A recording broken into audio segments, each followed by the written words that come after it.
சிவகங்கை மாவட்டம் மானாமதுரை 4 வழி சாலையின் நடுவே தல்லாக்குளம் தர்மமுனீஸ்வரர் கோவில் உள்ளது.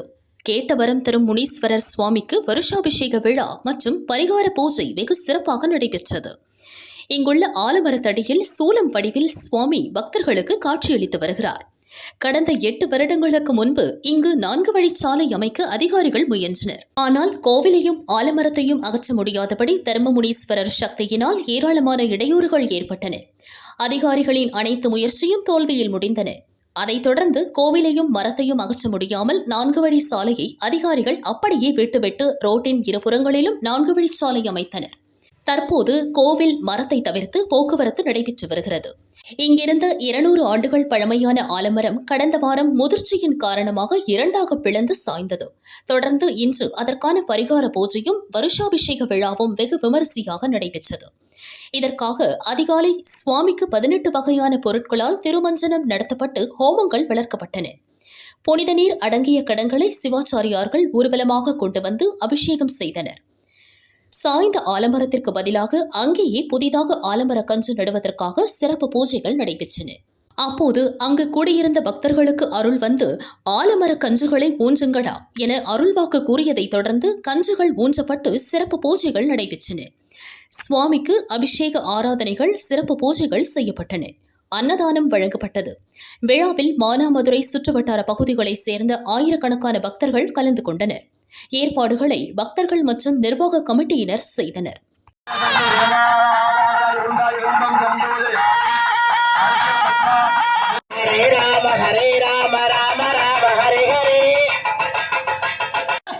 பஞ்சாட்சர மந்திரம் சொல்லட்டுமா? 2வது மந்திரம் மகா மந்திரம். இன்னைக்கு ஸ்ரீராம நவமி. அவர் பிறந்த நாள்ல முனீஸ்வரர் கருப்பர்லாம் பெருமாளுக்கு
தர்மமுனீஸ்வர சுவாமி பிரஜோதயாத்.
மூன்றா